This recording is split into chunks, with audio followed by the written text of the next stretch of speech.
Hola, jóvenes, ¿cómo están? Espero que todos se encuentren muy bien el día de hoy.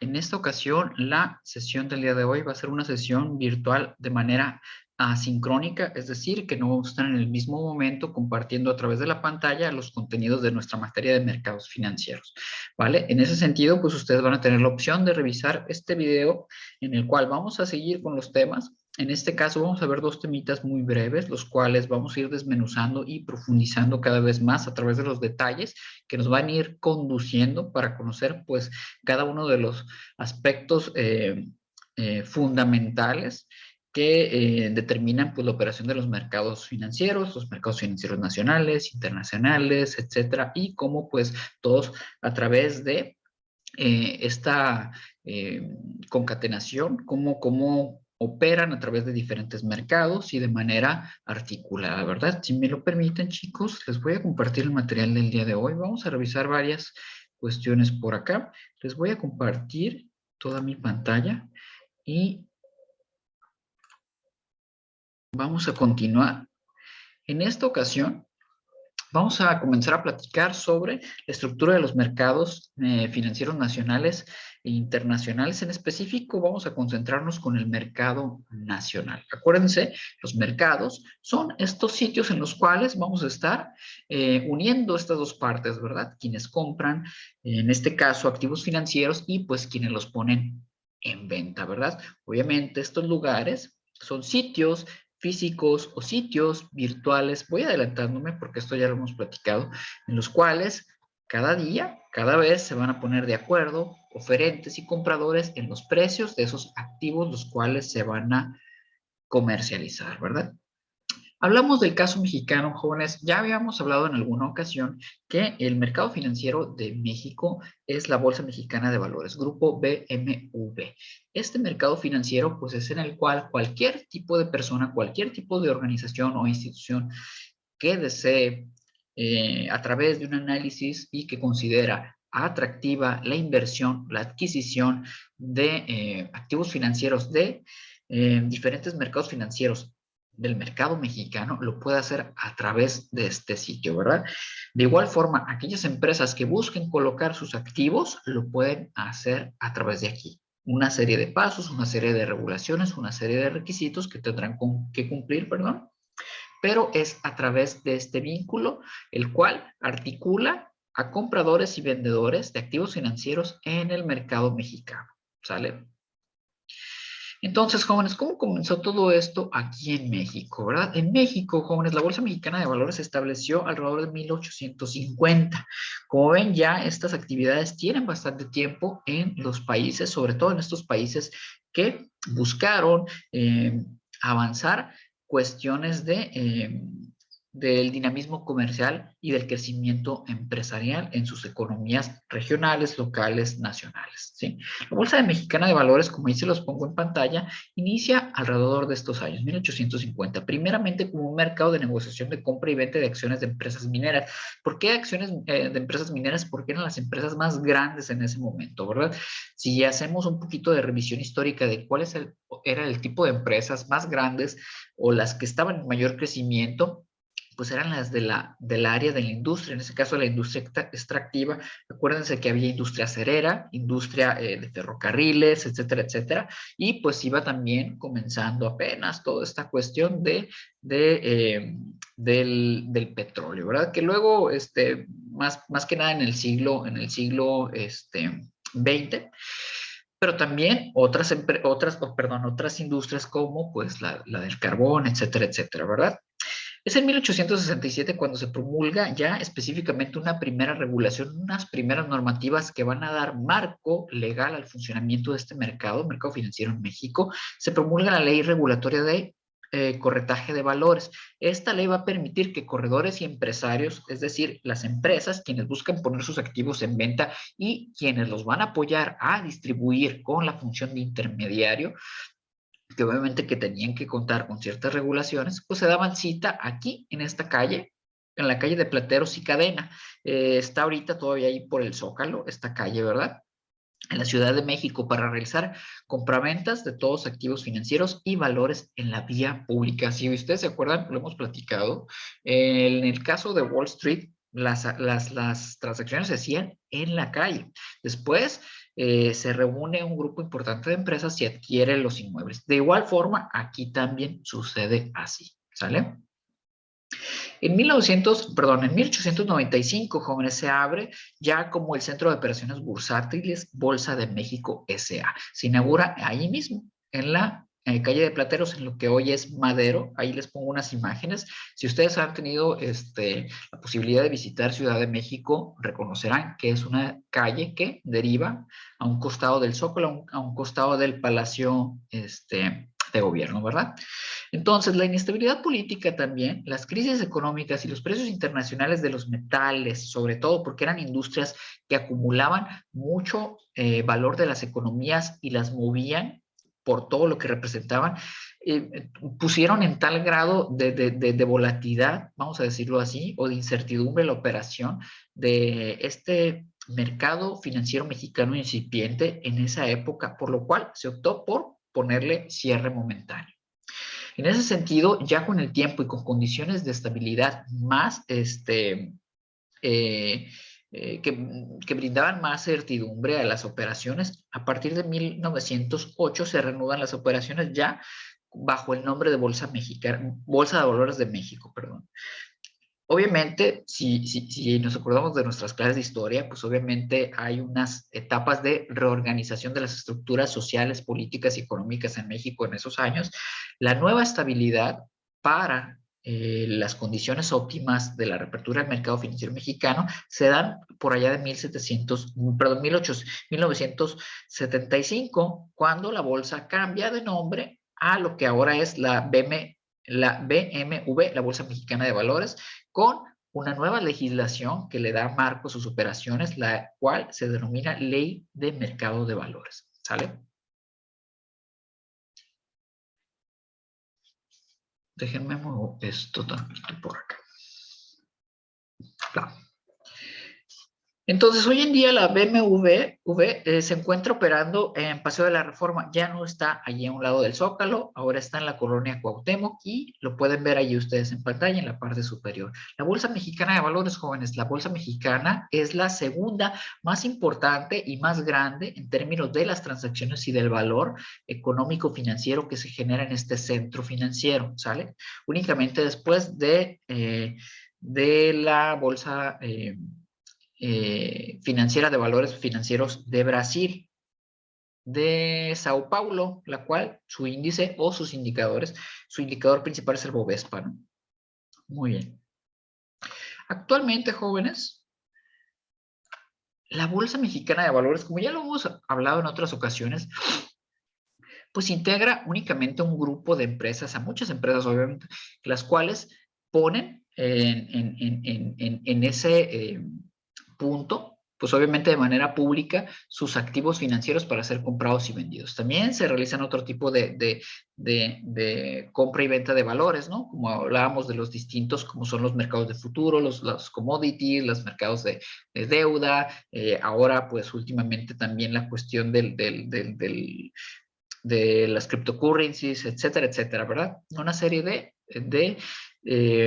esquemas o diferentes submercados financieros los cuales operan y representan un valor de las empresas que están inmersas en estas operaciones.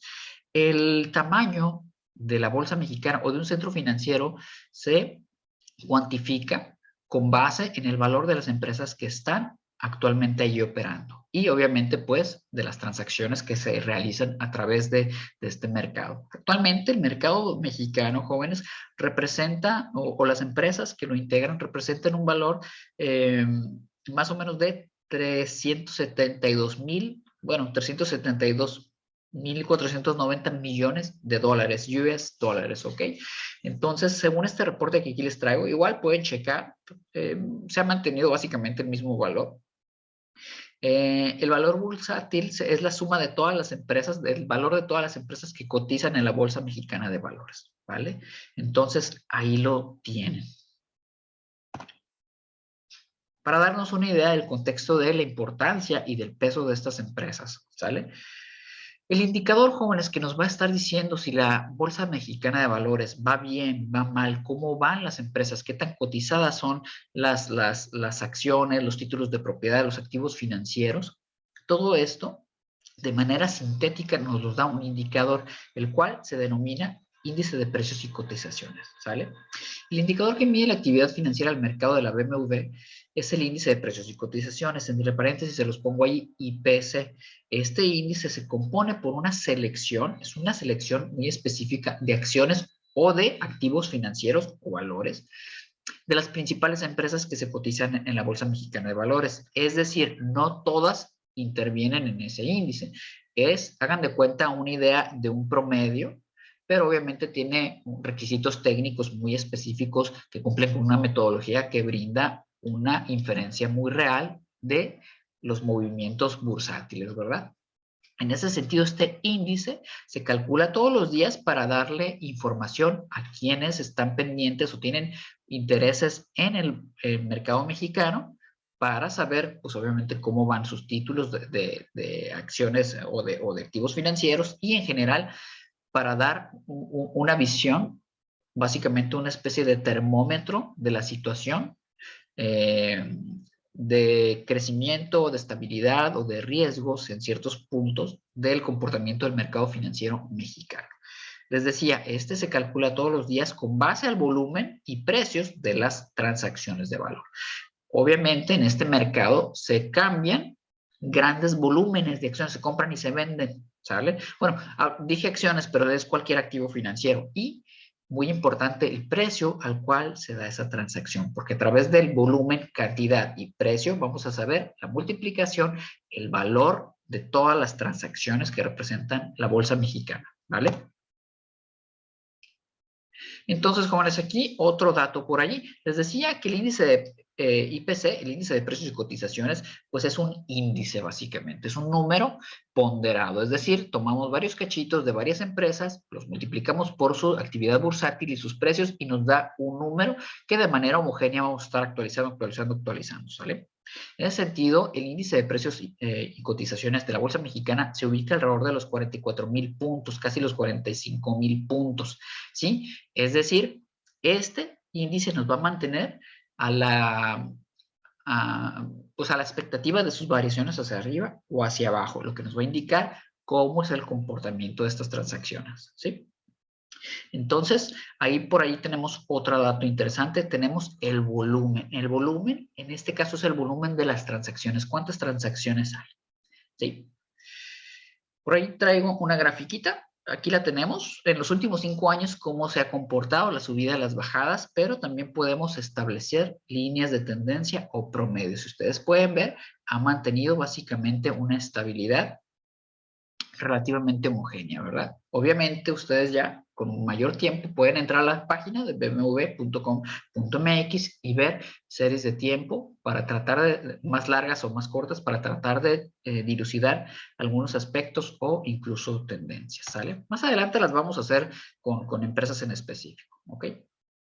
El resumen de los mercados, jóvenes, pues también es importante saber, si bien el IPC, qué empresas entran al IPC, cuáles suben, cuáles bajan, saber cuáles son esos mercados o submercados, pues que le dan este dinamismo y que marcan la pauta de qué transacciones se realizan día a día, ¿verdad? Tenemos, por ejemplo, el mercado accionario local, es decir, los títulos de acciones o de títulos de propiedad de acciones de empresas locales, es decir, mexicanas, ¿sale? Ahí tenemos, por ejemplo, el número de operaciones, el volumen, todo lo que se estuvo comercializando en cantidades de títulos y en importe, en este caso en valores, en pesos, ¿sale? Por ahí tenemos el mercado accionario global, aquí ya entran otro tipo de empresas también. Tenemos, por ejemplo, híjole, aquí no lo veo, pero creo que este es el mercado cambiario. Tenemos también volúmenes de ventas de lo que es Forex, Foreign Exchange, por ejemplo, que son los mercados de divisas, ¿ok? Digo, básicamente esto es nada más para que ustedes vean, puedan ver en cada una de estas pestañas los resúmenes de qué es lo que se comercializa en cada una de estas transacciones cada día de la Bolsa Mexicana de Valores. Que la misma naturaleza como estructura la operación, la Bolsa Mexicana básicamente se trabaja de manera homogénea en todos los mercados internacionales, ¿vale? Aquí, por ejemplo, les pongo 10 empresas que forman una parte muy importante del índice del IPC, ¿no? Que de hecho el IPC es el índice SIP diagonal BMW IPC. SIP, Standard & Poor's de la Bolsa Mexicana de Valores, IPC. Básicamente así se estructura porque está homologado a la metodología del cálculo también del índice Standard & Poor's de lo que manejan los mercados internacionales. Sobre todo, pues obviamente el que domina es el de Nueva York, ¿verdad? Ahí, por ejemplo, tenemos AMX, que es América Móvil. Si ustedes no lo saben, América Móvil es la empresa de telefonía, telecomunicaciones de este señor más rico de México, ¿verdad? Carlos Slim. Azur a la Torre, no me acuerdo, creo que es constructora, no me acuerdo bien. Pero bueno, aquí tenemos Cemex, obviamente ya saben cuál es Cemex, esta empresa del norte de México dedicada a temas de construcción, industria extractiva de materiales para la construcción. Electra, pues tenemos Electra por ahí, ya la sabemos de dónde viene, ¿verdad? De Grupo Salinas, por allí, es una tienda de comercio al detalle. Grupo FEMSA, Fomento Mexicano Empresarial. Grupo FEMSA, básicamente aquí la principal empresa que maneja es Coca-Cola de México y Oxxo, ¿verdad? Tiene otras empresas, pero estas dos. Entonces, para que vean el tamaño de empresas, las cuales monitorea este índice. Hagan de cuenta, si a FEMSA le va mal, si a Cemex le va mal, al IPC le va mal. ¿Sí me explico? Pero si a esta le va bien, este va para arriba también, ¿ok? Muy bien, por ahí, creo que a la torre no alcanzó a ver, si dice GAP, no me acuerdo bien, creo que es GAP de México, la verdad, esta sí no creo que sea esa que pensamos de ropa, la revisamos y luego la platicamos. Este es Banorte, tenemos, híjole, no me acuerdo cuál es. Grupo México, perdón, Grupo México, Minera, ajá. Lo que pasa es que parecen C o G, ¿verdad? Pero bueno, este es Grupo México, pues obviamente importantísimo en el sector extractivo, en mina. Grupo Televisa por ahí y Grupo Walmex, ¿verdad? Que es Walmart de México, ¿sale? Para que conozcan qué tipo de empresas son las que integran el índice, ¿verdad? Y por aquí tenemos las principales que cotizan básicamente, con esto quiero decir que se compran y venden de manera pública y abierta en la Bolsa Mexicana de Valores, ¿sale? Por acá tenemos de las principales Cemex, OmniLife, Mexichem, que es una empresa de grupos, ¿cómo se llama? De la industria química. Grupo Bimbo, América Móvil, acá Telcel, etcétera, ¿verdad? Aeroméxico, Alfa, los de telecomunicaciones, los grandes de telecomunicaciones, por acá tenemos otros, ¿verdad? Telefonía móvil, empresas bancarias como Inbursa, en fin, otras empresas al detalle, las principales empresas mexicanas que cotizan en la Bolsa Mexicana de Valores, ¿ok? Entonces, jóvenes, hay algo muy importante que tenemos que entender, que pues estos mercados para que funcionen de manera homogénea y brinden certidumbre a quienes comercializan a través de este mercado, pues tiene que haber un árbitro, ¿verdad? Tiene que haber una observación permanente al cumplimiento de las disposiciones de ley que brinden certidumbre a quienes compran y venden los activos financieros, en este caso, los locales aquí en México, ¿verdad? En ese caso, aquí en México, la entidad que regula todas las actividades que se realizan en el mercado financiero es la Comisión Nacional Bancaria y de Valores, ¿ok? Entonces, la Comisión Nacional Bancaria y de Valores regula el mercado financiero mexicano. En este caso, esta comisión es un órgano, una entidad desconcentrada de la Secretaría de Hacienda y Crédito Público. Desconcentrada básicamente quiere decir que es una oficina aparte, con una estructura aparte, que tiene atribuciones específicas y tiene cierto grado de autonomía para ejercerlas, ¿ok? Es decir, no está en constante reporte con Hacienda. Se mueve casi de manera, por decirlo, autónoma, pero en este punto vamos a manejarlo como una entidad desconcentrada. Tiene facultades, obviamente, en materia de autorización, regulación, supervisión y sanción de todos los diversos sectores y entidades que integran el sistema financiero de México. Es decir, ¿se acuerdan cuando hablábamos de las empresas o de las entidades que intervienen en los mercados o en el sistema financiero mexicano? Los regula la Comisión Nacional Bancaria y de Valores. Es decir, empresas que comercializan activos financieros, particulares que comercializan, adquieren y adquieren activos financieros. Particulares me refiero a personas. Particulares organizados como pueden ser fondos o fideicomisos.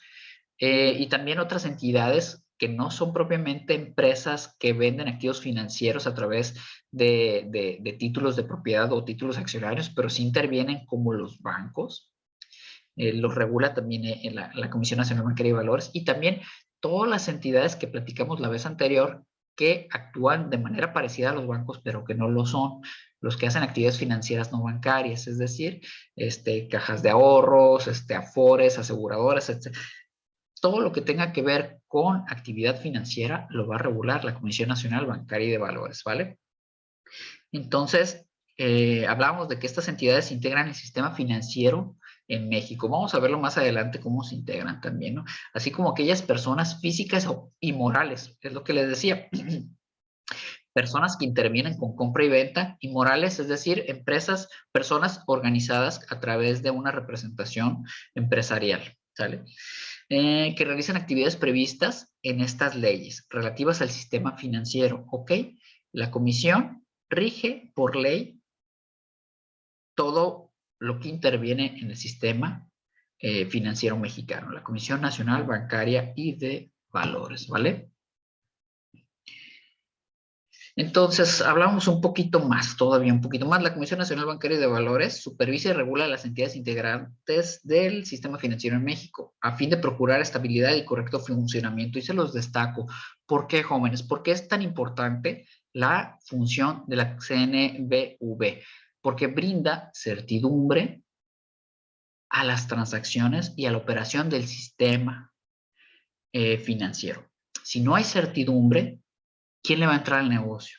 ¿Sí me explico? Por eso es bien importante que las reglas sean claras y que se operen de manera transparente y brinden certidumbre, seguridad, ¿sale? Para que el sistema pueda fluir de manera eficiente.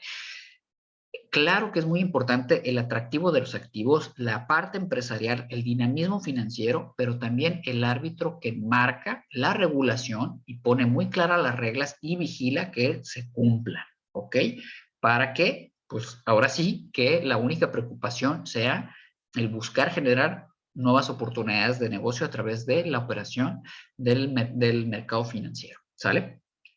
Entonces, la Comisión Nacional Bancaria y Valores busca procurar estabilidad y correcto funcionamiento, ¿sí? Así como mantener también, pues obviamente, de manera sana y equilibrar el desarrollo de las empresas que actúan de manera integral en el sistema, ¿verdad?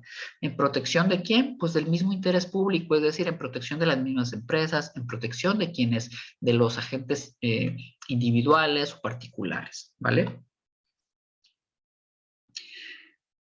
Muy bien, aquí les traigo un datito interesante, así les voy a ir trayendo bonus tracks también para que se vayan empapando de otras temáticas y sobre todo de otros panoramas que existen a nivel internacional. Por ejemplo, aquí les traigo los mercados más grandes. Hablábamos que el mercado financiero mexicano vale como 350,000 millones de dólares, ¿verdad? Pues aquí les pongo, por ejemplo, el mercado de Nueva York se compone de varios índices, está estructurado de manera seccionada. Ya nada más se maneja aparte, por ejemplo, el índice bursátil del New York Stock Exchange, el Nasdaq se maneja aparte. ¿Por qué se maneja aparte? Porque es muy específico, porque el Nasdaq son las grandes empresas de tecnología y estas grandes empresas ya son más grandes que ciertos países, incluso de América Latina, y borraron sus fronteras, ya son de aparición o de operación básicamente transnacional, global, ¿no? Por eso se unen en un índice muy específico y aparte, ¿no? Entonces aquí, déjenme leer bien por acá. Híjole, no voy a poder ver bien. Pero bueno, ok. Básicamente aquí lo que les pongo, por ejemplo, la suma de estos mercados, que son los principales mercados, suman casi 90 trillones de dólares, ¿sí? Y de esos 90 trillones de dólares, el de Estados Unidos básicamente representa el 32%, 31.5, es decir, 90 al 30% serían alrededor de 31 trillones de dólares. Es decir, el mercado mexicano no llega ni a medio trillón, pues, ¿no? Ni a uno, pues, todavía. Entonces, el de Nueva York vale casi 60 veces más que el mexicano, ¿sí? El Nasdaq solito, si son 90 y es el 14-15%, serían 90, serían 9, serían como 14 trillones solito el Nasdaq, ¿ok? Es decir, unas 28 veces más que el mercado financiero mexicano. Para ponernos en contexto y por qué estos mercados son tan poderosos, ¿ok? Muy bien, acá por ejemplo las empresas, chicos, las principales empresas, bueno, en esta tablita, fíjense que me lo brinqué, no lo vi bien, aquí los tienen para que ustedes lo vean, ¿no? El New York Stock Exchange son casi 30 trillones, el Nasdaq casi 13 trillones, el mercado de Japón 5.37, el Shanghai Stock Exchange, el de China, casi 5, el de Hong Kong, el Euromex, etcétera, etcétera, etcétera. ¿Sale? Y las empresas, para que vean aquí también las compañías de manera individual, qué tanto valor aglutinan. Microsoft híjole, no veo.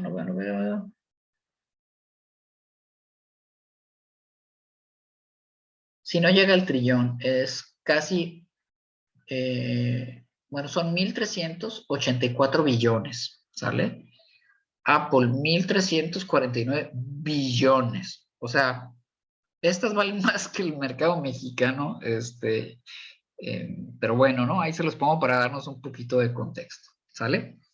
Por ahí tenemos Amazon también, con 1.175 billones, Alphabet, que es la empresa poseedora de Google y todas sus unidades de negocio, que son 938 billones, y Facebook por acá en 598 billones. Ahí tuvo un bajón, si han estado atentos a las noticias, tuvo un bajón importante Facebook, pero bueno, ¿verdad? Muy bien, jóvenes. Voy a hacer tantito una pausa en lo que me cambio del material del siguiente tema, ¿ok? Si les queda un poquito de duda, igual podemos hacer una sesión de asesoría o pues para eso les dejo los videos para que ustedes puedan devolver, adelantar y buscar aquellos temas que quieren repasar de nueva cuenta, ¿sale?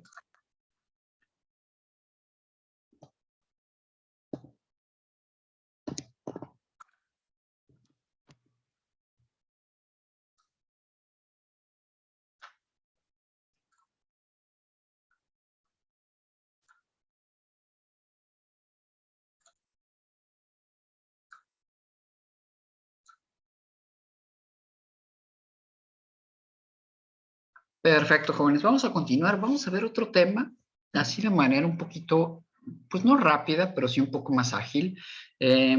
Pasa que en clases a veces sí nos da un poquito de oportunidad para pues, elaborar más los argumentos, para tratar de detallar y contextualizar un poquito más la información, ¿no? Aquí ahorita, pues porque es video, nos va a servir que nos va a quedar y en la siguiente clase, pues podemos elaborar más, un poquito más los argumentos y contextualizar, de cierta forma nos apoye eh, el contexto de la información, ¿sale?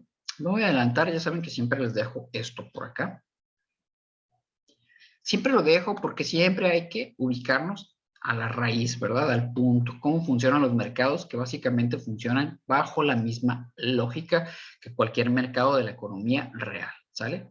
Vamos a hablar sobre la innovación financiera, jóvenes. Es un tema bien interesante porque la innovación financiera básicamente ha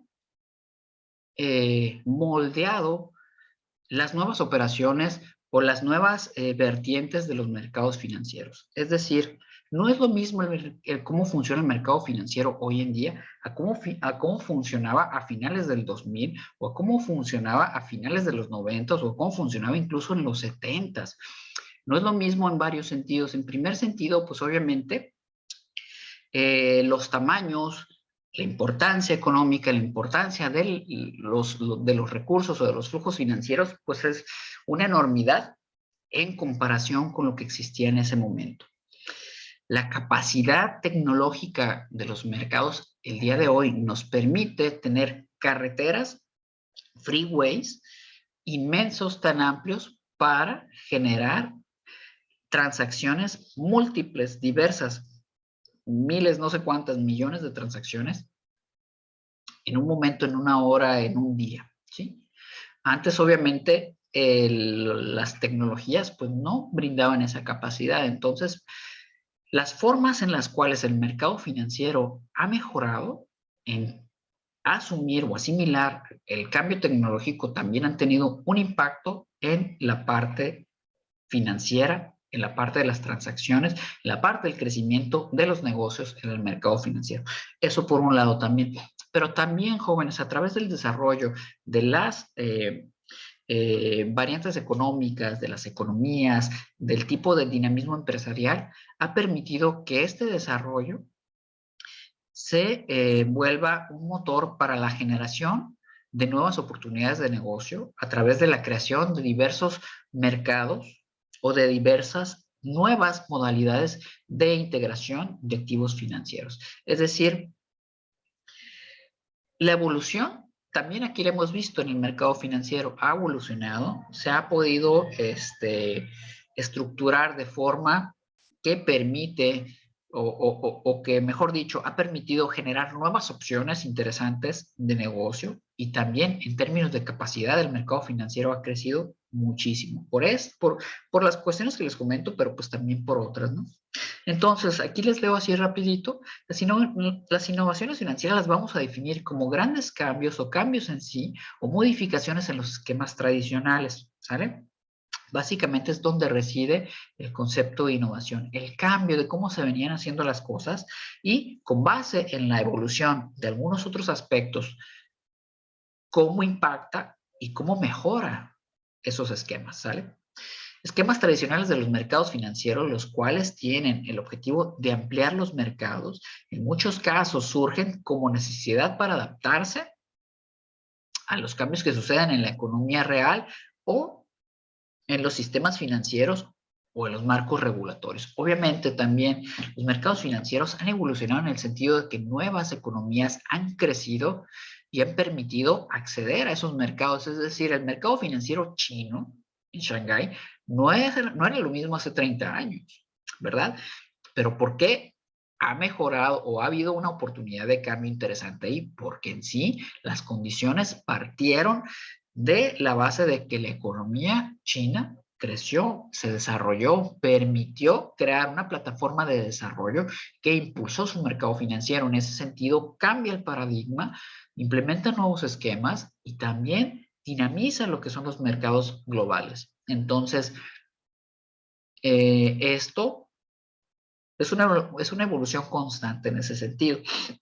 Ojo aquí, ahí les pongo también marcos regulatorios, es decir, cada vez que se fortalece la cuestión legislativa, la cuestión normativa, la cuestión de los órganos que vigilan y que aseguran las transacciones, también promueven el dinamismo en sí, eficientan de una forma muy específica las transacciones y los mercados financieros. Obviamente la parte tecnológica, imagínense la seguridad, antes todo que era en papel o que era por teléfono, ahora hay muchos sistemas que brindan protocolos muy seguros, los cuales pues obviamente hacen que validaciones sean prácticamente automáticas. Eso también genera un dinamismo interesante en los mercados financieros, ¿vale?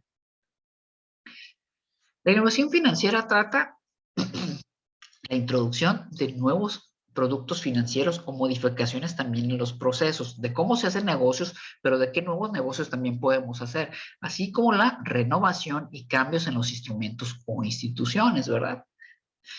Esta clase de innovación se clasifica en tres formas. La vamos a definir de estas tres maneras. Primero, vamos a ver la innovación financiera a través de lo que son los productos o los servicios. Esta va a consistir en la creación de nuevos instrumentos de inversión o nuevos activos financieros, de financiamiento y de transferencia de riesgos, ¿ok? Ahorita las vamos a enunciar, más adelante las vamos a ir desarrollando. El otro tipo de innovación financiera también es la de proceso, es decir, la innovación o los cambios en la implementación de nuevas técnicas de administración de riesgos. Por ejemplo, la diversificación, la creación de fondos combinados, etcétera, etcétera, ¿no? Hay otra que también podemos ver, que es la innovación financiera a través de mercados. Innovación de mercado, que es básicamente la innovación a través de los cambios en la estructura operativa y de organización de los mercados que ya existen o la aparición de nuevos mercados organizados. Aquí un ejemplo que se me viene muy rápido a la mente, se los pongo ahí en la imagen. Por ejemplo, el mercado de las criptomonedas, ¿verdad? Es un mercado en el que no existía hace 10, 12 años, ¿no? Entonces, es un mercado nuevo y es una innovación porque brinda una alternativa nueva de negocio para generar riqueza a través de este tipo de activos financieros. Entonces, este nuevo activo financiero genera un nuevo dinamismo, genera otra estructura y otra forma de operar. En ese sentido, lo podemos considerar como una innovación financiera, es decir, cuando generamos nuevos mercados. Este básicamente es un mercado nuevo, por lo cual innovaría, sería una adición de innovación financiera a nuestro mercado financiero, ¿sale? Entonces, las principales clasificaciones las vamos a determinar primero en aquellas que son de renta fija. Bueno, perdón, hablamos me brinqué, de innovación financiera. Ahorita vamos a ver activos financieros, los instrumentos financieros, que también son activos financieros, pero vamos a determinarla en esta parte para que nos quede más claro la clasificación de los instrumentos financieros. Los vamos a manejar de esta forma, de estas tres clasificaciones. Principalmente existen los instrumentos de renta fija, los cuales tienen que ver, bueno, ahorita los elaboro un poquito más, de renta fija, de renta variable y los derivados. Ya los hemos hablado un poquito más, pero vamos a darle un poquito más el detalle. Renta fija, chicos. Aquí los instrumentos financieros de renta fija se van a caracterizar porque mantienen un flujo de ingresos que es constante o de rendimiento. Es decir, es un rendimiento homogéneo y es constante, ¿ok? Usualmente este es más afín en esquemas que se manejan con periodos en plazos, ¿sale? Tiene otras características que es importante destacar.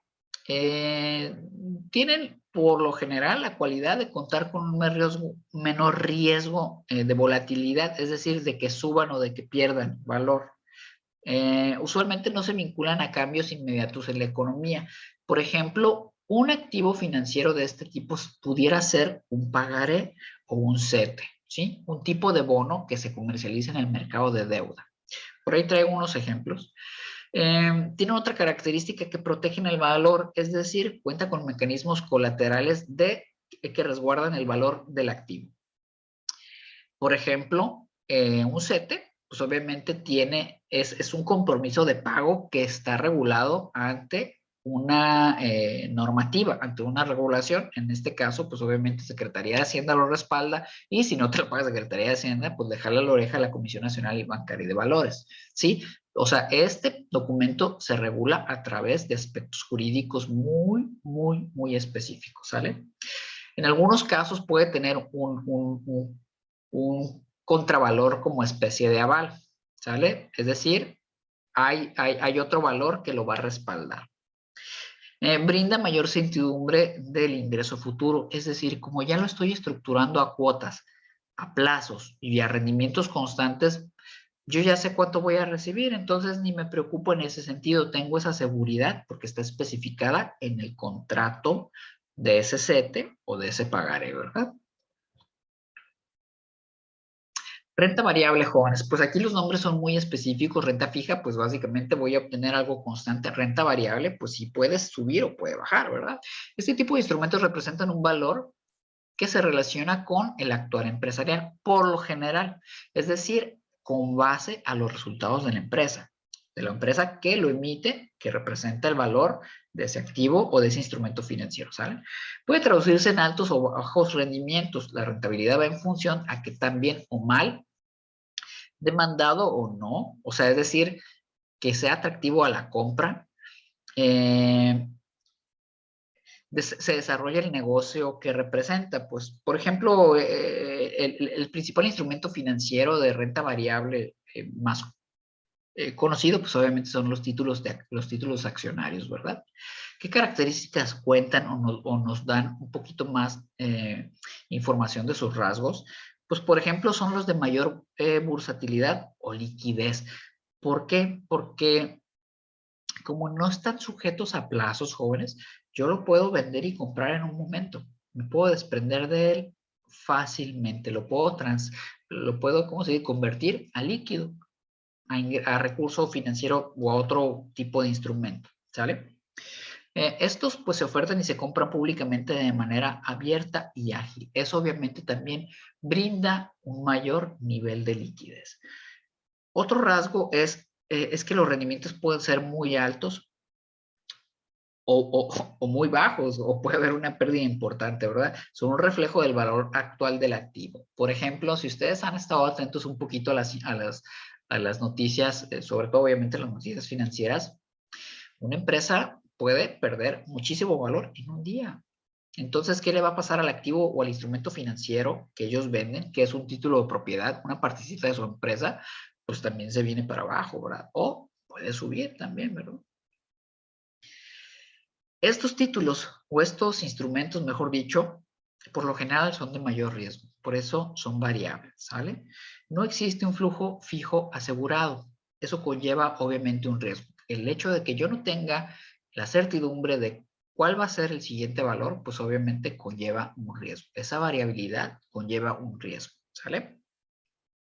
Generan obviamente una mayor incertidumbre porque el ingreso futuro es a corto plazo. No sabemos, no puedo planear a más allá de medio año, un año, 2, 3 años, porque no sabemos todavía cómo vaya a irle a las empresas que respaldan esos títulos de instrumentos financieros de renta variable.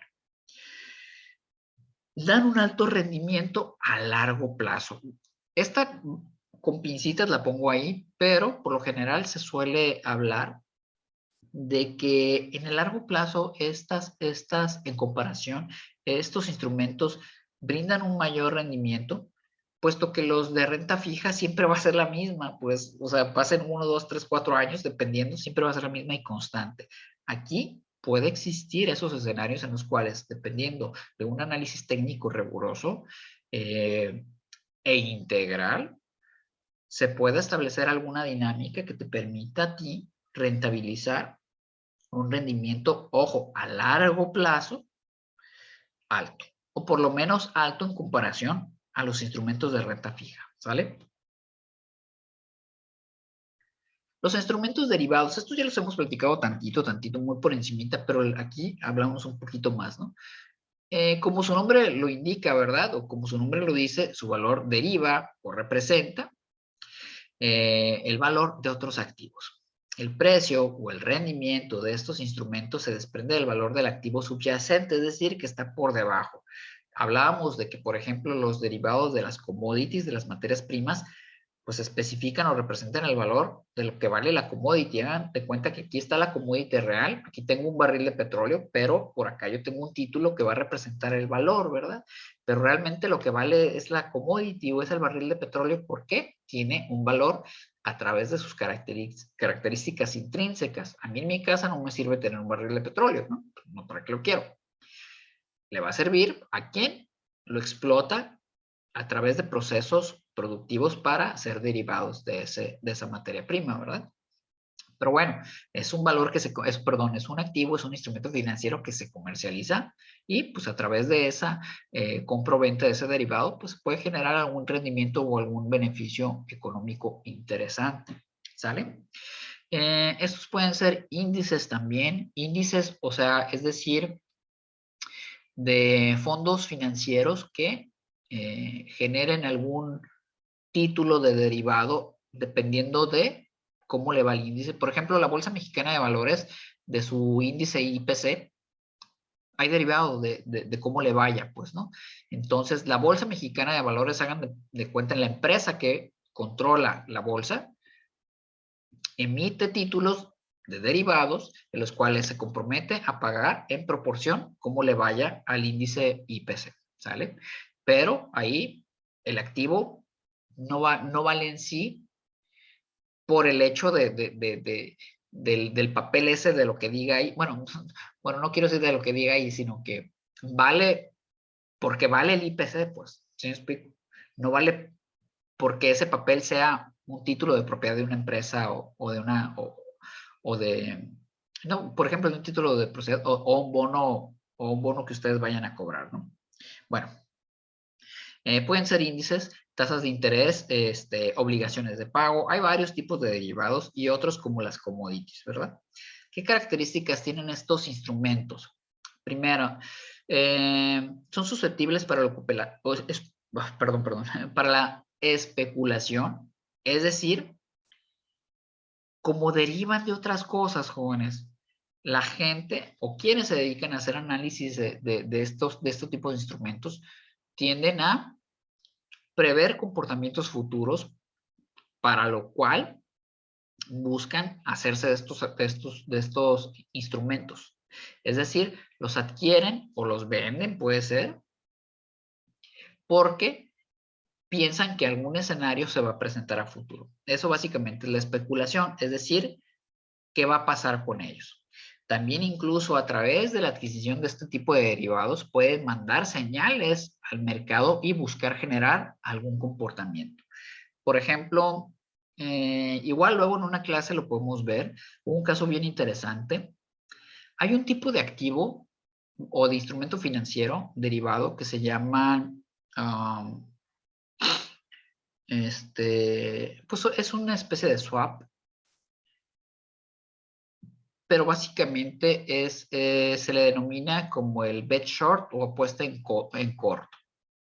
Es decir, hay derivados, como ahorita les decía, ¿verdad? Hay un derivado del índice mexicano, del índice mexicano del mercado financiero, del IPC. Es decir, si al índice le va bien, a mi derivado le va bien y sube de valor. Pero estos swaps o derivados de posición en corto, de venta en corto, así se les denomina, o de posición en corto, apuesta en corto o bet short, invierte la situación. Es decir, porque yo especulo que a tu IPC le puede ir mal, yo quiero comprar un derivado a la inversa, negativo. Es decir,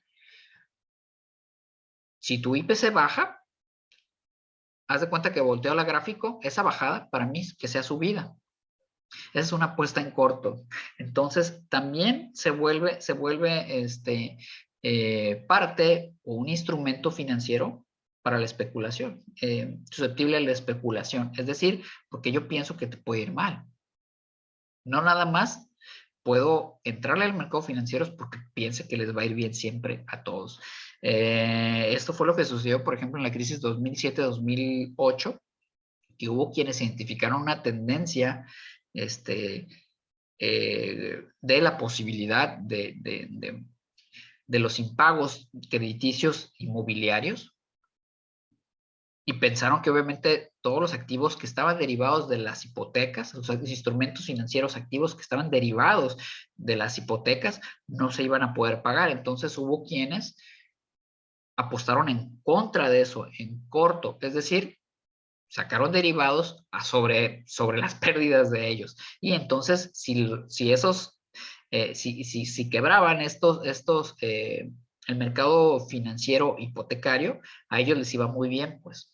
Luego los podemos hablar un poquito más, pero más o menos esa es la lógica detrás. Entonces, características, son susceptibles a la especulación. El contrato del derivado no genera propiedad sobre el activo. Ojo, eso es bien importante, ¿no?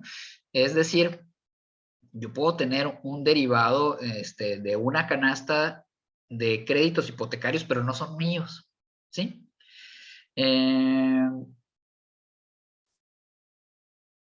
Relación inversión-rendimiento es positiva, no requiere mucha inversión por lo general, Brindan acceso a activos inaccesibles o inexistentes en los mercados locales. Ah, eso está padre, eso está interesante. Porque, por ejemplo, uno puede comprar derivados que no están vinculados o amarrados a la cuestión territorial de tu nación, de tu país, ¿verdad?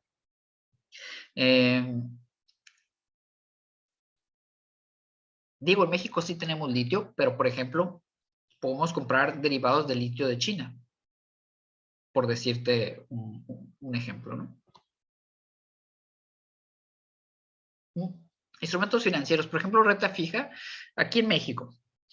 Igual, cuando hablamos CETES, CETES es en México, pero CETES básicamente es un acrónimo de certificados de tesorería. Las principales economías del mundo posicionan certificados de tesorería, ¿ok? Entonces, renta fija, CETES, bonos, bondes, títulos de fondos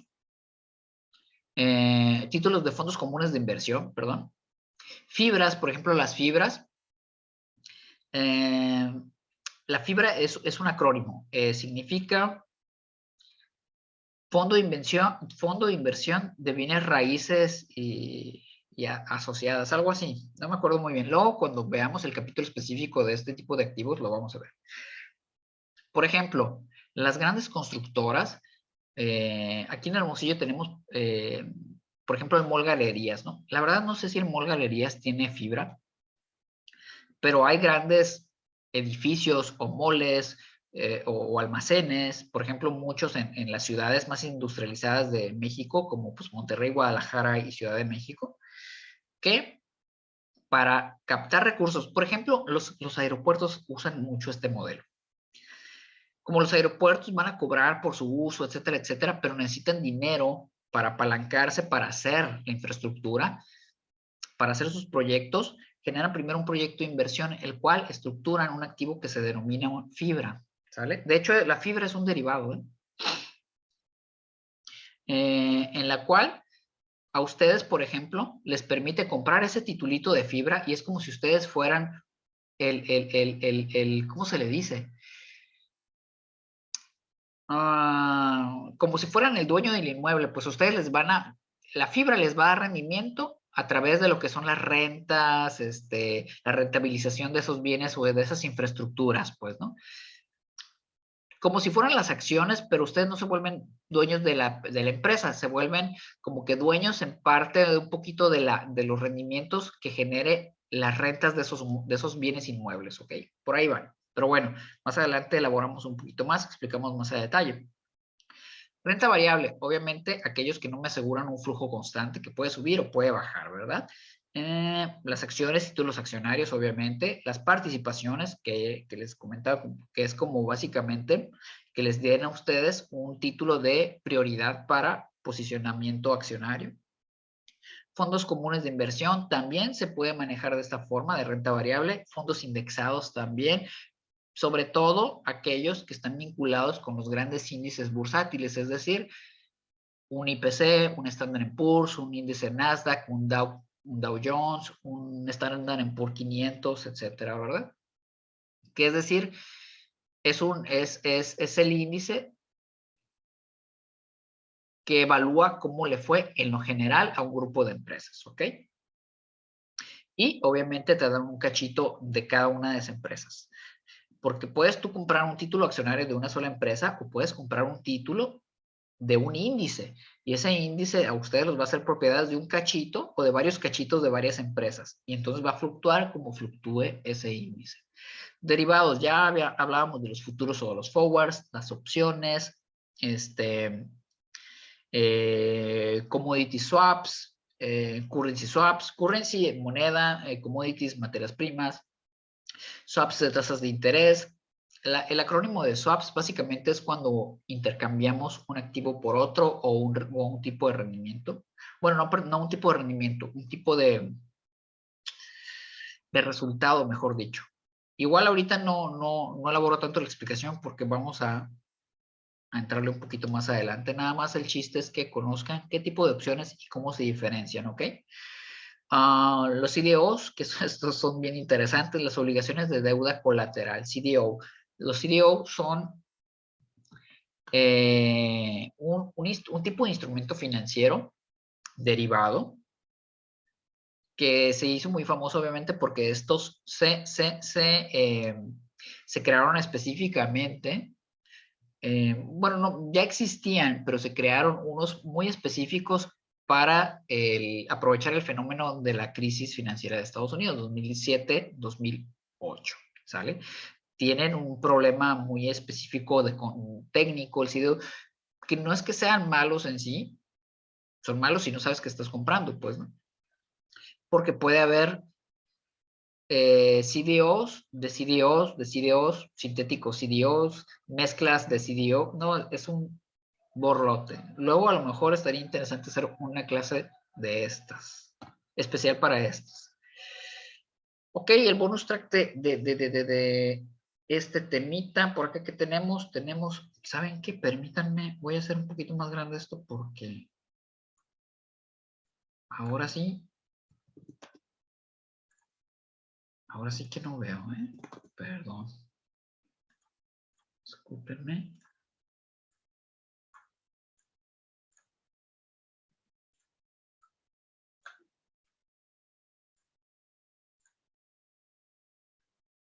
Ahí está.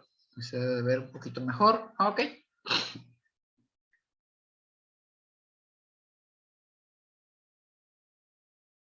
Ok, son los sectores, es el resumen de... ¿qué era esto? No me acuerdo. Los principales índices que integran el mercado financiero de Estados Unidos, ¿no?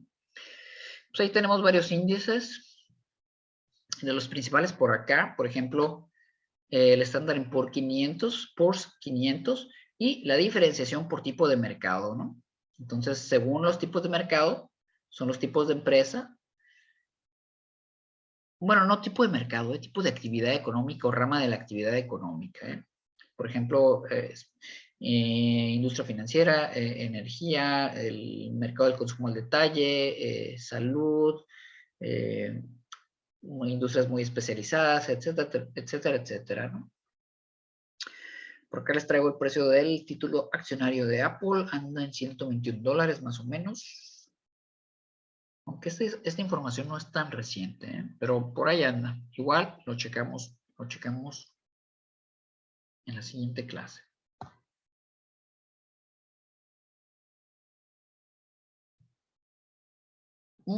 Ya me acordé para qué les traía esta lámina. Se los traigo porque vamos a dejar un ejercicio, vamos a dejar una tareita por ahí. Y les quería presentar esta página que considero que está fácil de usar. Esta que es, híjole, ahí la tapé, que es investing.com. Pueden entrar a esa, hay varias. Esta considero que es fácil. Se van a ir al apartado de World Financial Markets y en World Markets van a encontrar los mercados de todos los países. Los más populares, los de América, los de Europa, los de Asia Pacífico, los del Medio Oriente, África y así. Entonces van a poder entrar a cada uno de ellos. Por ejemplo, aquí a Estados Unidos y les va a desplegar pues varia información, ¿no? Se van a poder ir a sus principales acciones, a sus principales índices, a las principales commodities y a las principales transacciones de moneda, de divisa, que es el Forex, que es el foreign, o sea, extranjero, foreign exchange, ¿no? Es moneda extranjera, ¿sale?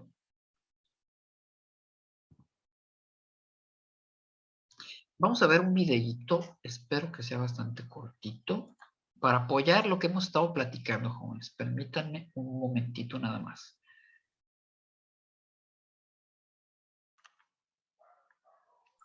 Oh, no, perdón. No, no, no, no, no, no, no, no, no, no, no. Bueno, aquí es otra clase de apoyo, pero bueno.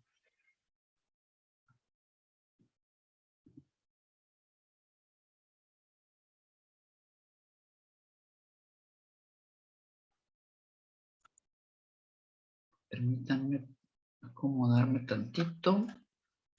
Y devuelvo.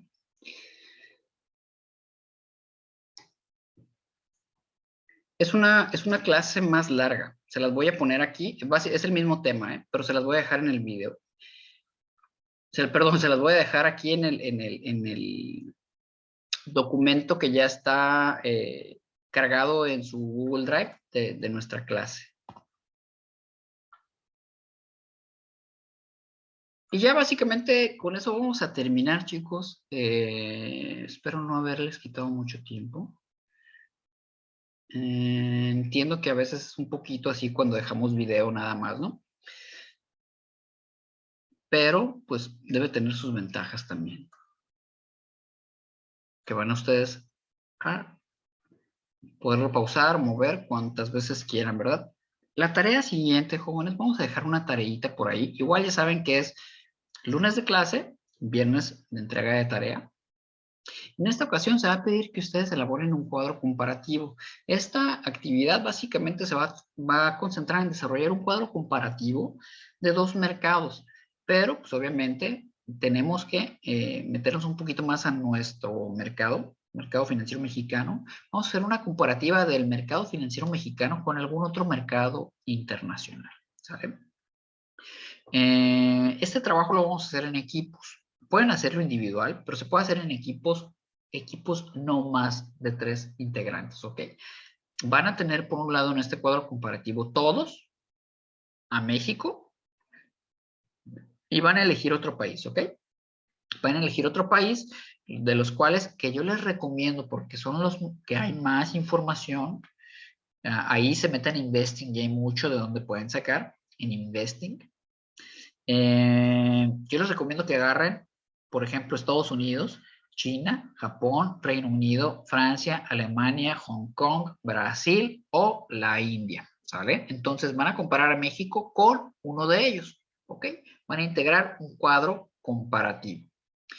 ¿Qué elementos van a comparar? Van a comparar primeramente, pues, las principales características de sus mercados financieros, partiendo de los tipos de instrumentos financieros que se venden o de los tipos de rendimiento que dan. Hagan de cuenta que lo que vimos ahorita de los diferentes aquí, acuérdense que vimos tipos de instrumentos de renta fija y de renta variable y derivados, pero dentro de estos tres vimos diferentes características, bueno, no diferentes características, diferentes tipos. Entonces, ustedes tienen carta abierta, plásmenos un cuadro, que obviamente nos den una foto, un resumen breve, pues de los principales instrumentos y pueden ustedes integrar por tipo de rendimiento variable, fija, variable, derivados, ¿no? Entonces, ¿cuáles están en México y cuáles hay en el otro país, ¿no? Tanta, así de sencillo, jóvenes. Entonces, esta tareita, chicos, van a cargarla en la actividad número 4, no más allá de este viernes, ¿ok? De mi parte, con esto es todo, jóvenes. Si tienen dudas, porfa, me comunican, me preguntan. Si quieren, incluso podemos hacer una sesión de asesorías el próximo viernes. Ustedes me dicen y nos ponemos de acuerdo para vernos de manera virtual, ¿sale? De mi parte es todo, jóvenes. Agradecerles mucho y porfa les pido, quienes vean el video, quienes ya lo hayan visto, pongan en la parte de comentarios visto o algún comentario que ustedes quieran, ¿ok? Perfecto. Nos estamos viendo la próxima clase. Sale, jóvenes. Nos vemos. Que tengan muy bonita semana.